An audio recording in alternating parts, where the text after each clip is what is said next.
Sinusulong ng ilang kongresista na tapyasan ang budget ng Office of the Vice President. Kasunod yan ang di pagsipot ni VP Sara sa budget hearing.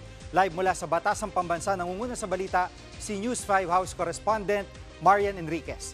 Marian, magkano ang budget na gustong ibigay ng mga kongresista para sa OVP?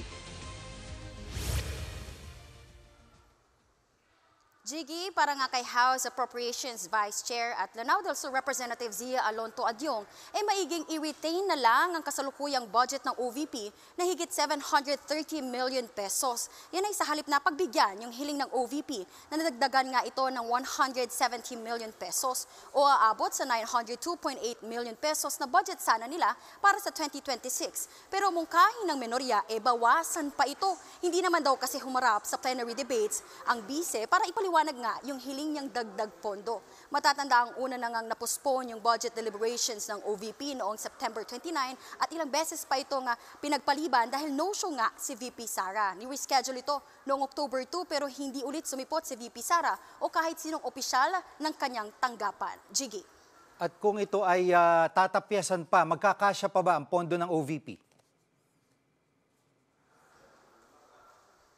Jiggy, dahil nga no-show yung bise sa mga naging budget hearing, hindi na nahimay yung mga programa sanang paglalaanan ng pondo. Mungkahi ni ACT Teachers Party List Representative Antonio Tino, 190 million pesos na lang yung ilang budget para sa OVP, sapat para sa pampasahod ng mga empleyado. Habang si ML Party List Representative Leila de Lima naman, minungkahing ang pondohan yung bahagi ng Maintenance and Other Operating Expenses o MOOE ng OVP, bukod pa doon sa pasahod sa mga empleyado. Pakinggan natin ang kanilang mga pahayag. If hindi niya kaya na respetuhin individual members ng House of Representatives, at least man lang, magpakita siya ng respeto sa institusyon.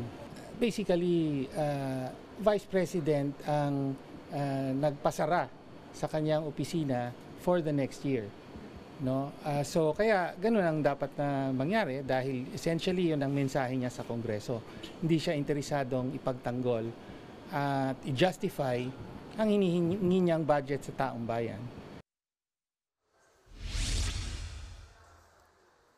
Jiggy, pagbobotohan pa rin nga sa plenaryo yung ilalaang pondo para sa OVP at kung ano man daw yung paboran nga ng mayorya, yun yung mananaig. Sa ngayon ay wala pang sagot dyan si VP Sara Duterte. Samantala, ayon kay House Speaker Bogie D. on track naman ang pagpasa ng panukalang 6.793 trillion pesos na pambansang budget para sa 2026 bago sila mag-recess sa October 13. Yan muna ang latest. Dito sa Kamara. Balik sa iyo, Jiggy. Yan ang ulat ni Marian Enriquez live mula sa Batasang Pambansa. Mga kapatid, Jiggy Manikad po. Pagdating sa mahalagang balita sa loob at labas ng bansa, dapat una sa lahat, mag-follow at mag-subscribe na sa social media pages ng News 5.